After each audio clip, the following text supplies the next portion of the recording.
What's up, guys? It's Justin here with Modern Mixing. I'm going to be doing a tutorial for you today, and today's topic is going to be gain staging. But if you are interested in finding out more about the topic that I'm discussing, then I'll have an article written on my blog, and you can go to www.modernmixing.blogspot.com. Alright, so I had mixed this song a few months ago, but I had gotten rid of all the processing and all the effects and everything to kind of bring it back to square one, as if it was just given to me, and it was just dumped in my lap, and I was about to start the mix from scratch again. So before I get into the actual mixing side of things, I just wanted to show you one of my last tutorials, one of my last blogs on the blog. I talked about A-Bing, and in this particular mix, I A-B'd with Brian McKnight's Back at One and Leona Loses Better in Time. I didn't have any specific reasons why I used the two, but at the time, there were certain things, I guess, in the tracks that stuck out that I thought that I wanted to reference, or I wanted to focus on while I was mixing to help get my mix to a certain level, I guess you could say. So anyways, let's get into it. First of all, what is gain staging and why is it important? Well, the basic premise of gain staging is to get the cleanest possible signal you can in a mix by adjusting your levels, more so your input and your output levels when you're going into, say, for instance, your plugins, or you're coming out of the computer and going into your digital analog converter. And it's important because you don't want to be overloading any of your circuitry, whether it be your plugins or whether it be your converters, because you're going to be adding some sort of distortion or coloration to the sound that, for the most part, is not pleasant. And even if it's a slight bit of coloration that you're adding, you're going to be making mixed decisions based on what you're hearing. And 9 times out of 10, they're probably not going to be the right decisions. So the first thing I do is I get my levels on the meters peaking at about -6.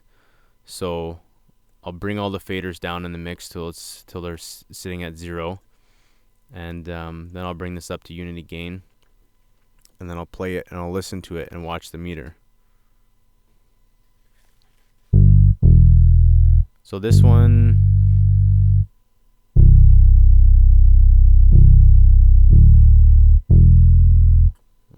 cut this back. Turn the volume down a bit. Alright, so this one's peaking at about -6, so I wouldn't touch that one. We go on to the next one, the kick. And the kick looks pretty good, so I probably won't touch that one either. The 808. The 808's pretty hot, so we're going to bring that one down using our trim up here. Now, if you don't have a trim, what you can do is you can use a compressor that has input and output gains.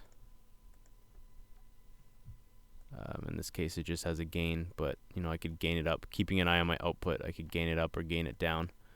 I don't like using plugins like that if I don't have to, and that's why I use the trim knob, just because I don't want to have a processing effect on a channel if I don't need it there. It's just going to use CPU power that can be used for something else.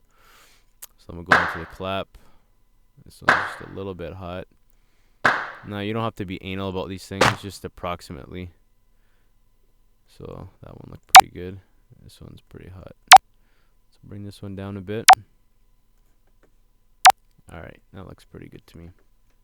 So now what we'll do is we'll bring in the master fader over here. So the next thing I'd do is I'd actually mix them up anyways to get a balance, and keeping an eye on my master fader. And again, I like to keep my output level between -10 and -12 as I'm balancing or during the balancing process, because I described it in the blog posting anyway, so you can go check that out and find out the reason why. But I'll just start to bring stuff up.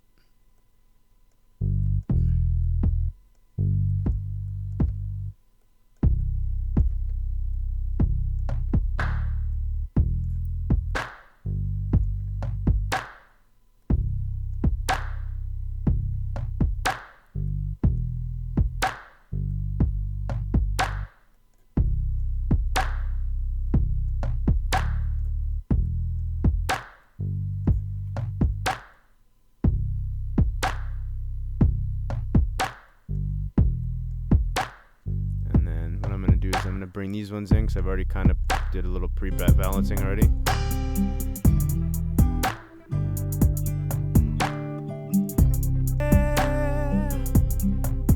Should I stay and play your silly games, but girl, you know that I'm not the type to sit around and be waiting.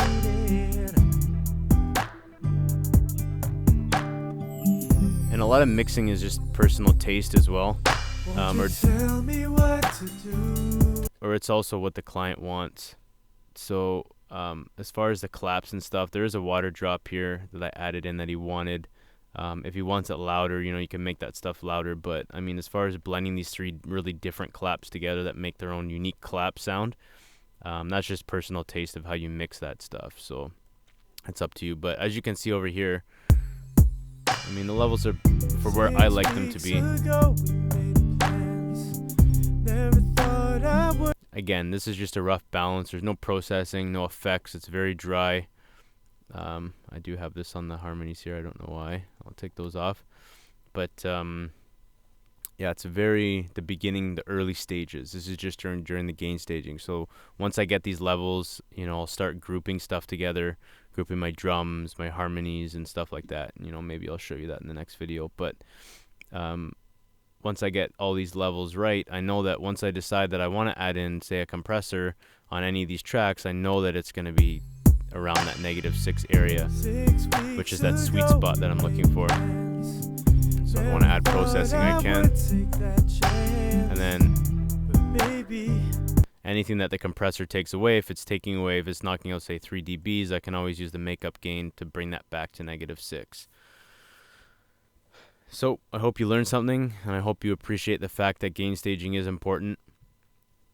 So yeah, that's how you try to keep your signals as clean as possible so you can get a nice, clean, open sounding mix. And I'll see you on the next tutorial.